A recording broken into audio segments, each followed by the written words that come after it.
Bonjour et bienvenue sur le canal. Dernier jour en Alsace avant de traverser la frontière avec l'Allemagne et de commencer notre visite de la forêt noire. Nous terminons notre voyage en Alsace à Strasbourg, la plus grande ville de la région, avec un peu plus d'1 million d'habitants, et dans laquelle il vaut certainement la peine de visiter son centre historique. Pour ceux qui voyagent en voiture, sans aucun doute la meilleure option de stationnement sont les parkings P+R, où pour moins de 5 € vous pouvez garer pendant la journée entière, ayant inclus dans le prix du billet aller-retour en tram jusqu'à 7 personnes, et qui vous mène jusqu'au centre de Strasbourg. Nous nous garons dans le parking rotonde et d'ici jusqu'à la gare Homme de Fer, où vous pouvez commencer sans problème la visite car elle se trouve dans le centre historique. Le centre historique est complètement entouré d'eau, d'une part le fleuve Ille et de l'autre le canal du Faux-Rempart, étant la partie est de la ville la Petite France, la plus connue et visitée. Depuis le tram, nous sommes très proches à pied de la Petite France, ancien quartier de tanneurs, de moulins et de pêcheurs et qui constitue un rempart de paix au cœur de la ville. Ces rues offrent une succession de maisons des XVIe et XVIIe siècles avec des trams en bois, de vastes cours intérieures et de grands toits inclinés ouverts, dans lesquels on séchait autrefois les peaux.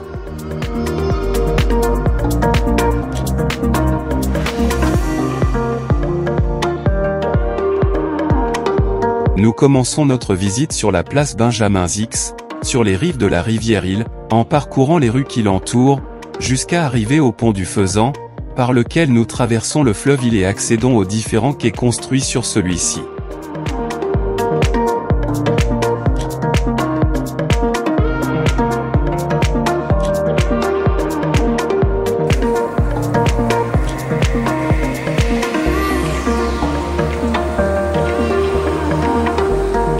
De n'importe lequel de ces murs, vous pouvez accéder aux célèbres ponts couverts, qui ont conservé leur nom malgré la disparition de la couverture au XVIIIe siècle, étant dominés par 3 tours du XIIIe, restes des anciennes murailles.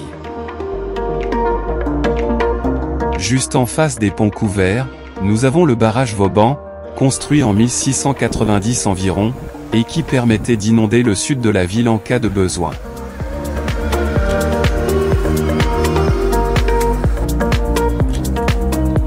Toute la partie supérieure du barrage est une terrasse panoramique qui peut être visitée gratuitement.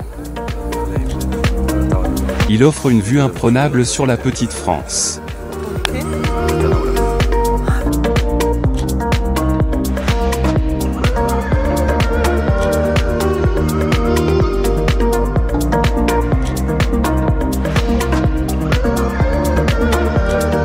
Il est également possible de visiter l'intérieur du barrage, où nous pouvons observer les mécanismes d'ouverture et de fermeture des barrages.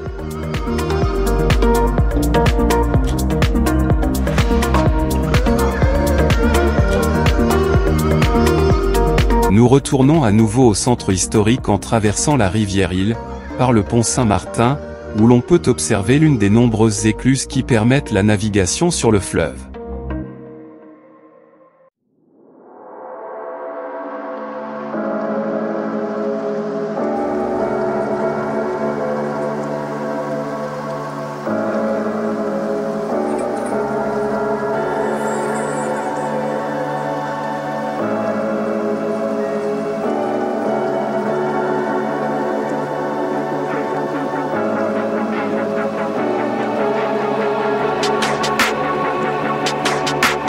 Très proche nous trouvons l'église protestante de Saint-Thomas, un bel exemple de l'art gothique alsacien, et qui peut être visité gratuitement en dehors des heures de culte.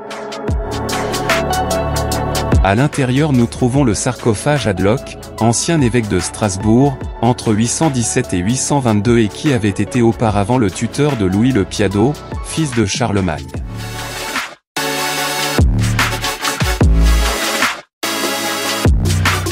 Le monument funéraire qui attire le plus l'attention est le mausolée du maréchal Maurice de Saxe, une œuvre de style baroque où sont enterrés les restes de ce général sageon, considéré comme le meilleur général français de l'époque de Louis XIV et plus tard de la Révolution française.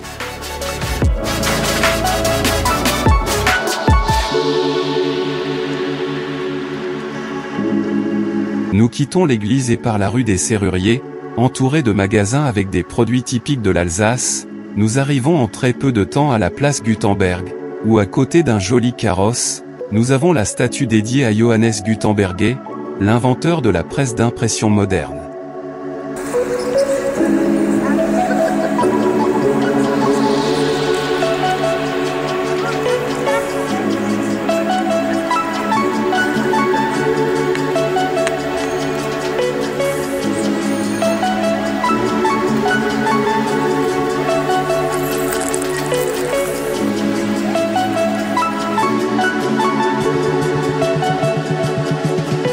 De la place Gutenberg, par la rue Mercier, nous arrivons en peu de temps à la cathédrale de Strasbourg, une incroyable chef-d'œuvre de l'art gothique, et dont l'aiguille atteint une hauteur de 142 mètres, permettant d'observer depuis la plateforme supérieure toute la plaine alsacienne.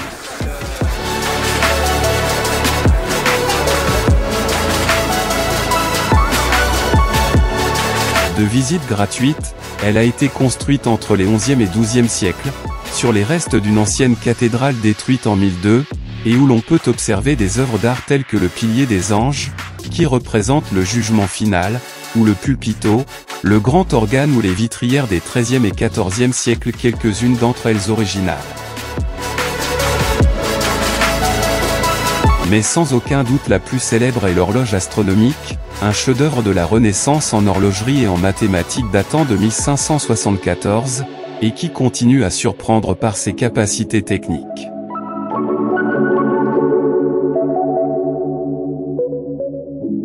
Une de ses particularités est le calendrier perpétuel qui indique le déplacement des planètes dans un astrolabe, mais ce qui attire le plus l'attention des visiteurs, c'est son jeu d'automates qui chaque jour à 12h30 se met en mouvement, apparaissant les 4 âges de la vie, personnifiés dans un enfant, un adolescent, un adulte et un vieil homme qui passe devant la mort.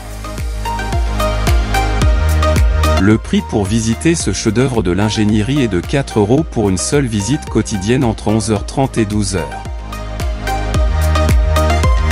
La cathédrale est située sur la place du château, où, en dehors de la même église, nous pouvons voir la magnifique maison Kammerzell, construite en 1427 et étant l'un des bâtiments civils médiévaux les plus ornés et les mieux conservés de l'architecture gothique tardive.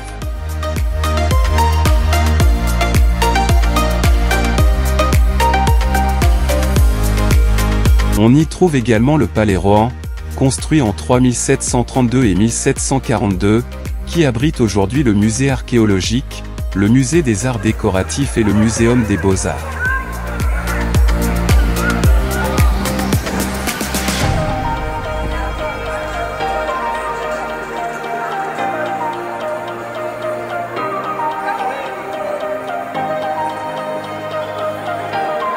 Et à côté de la cathédrale de Strasbourg, nous terminons notre visite en Alsace, et maintenant si nous traversons la frontière et nous nous dirigeons vers l'Allemagne, dans la forêt noire.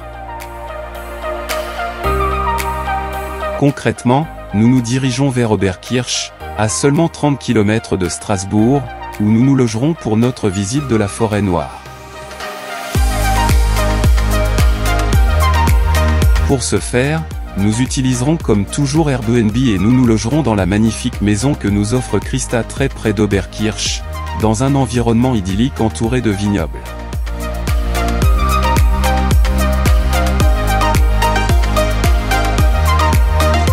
Cette fois-ci, nous allons nous loger dans une maison typique de la forêt noire et dont nous disposerons pour nous de toute la partie supérieure.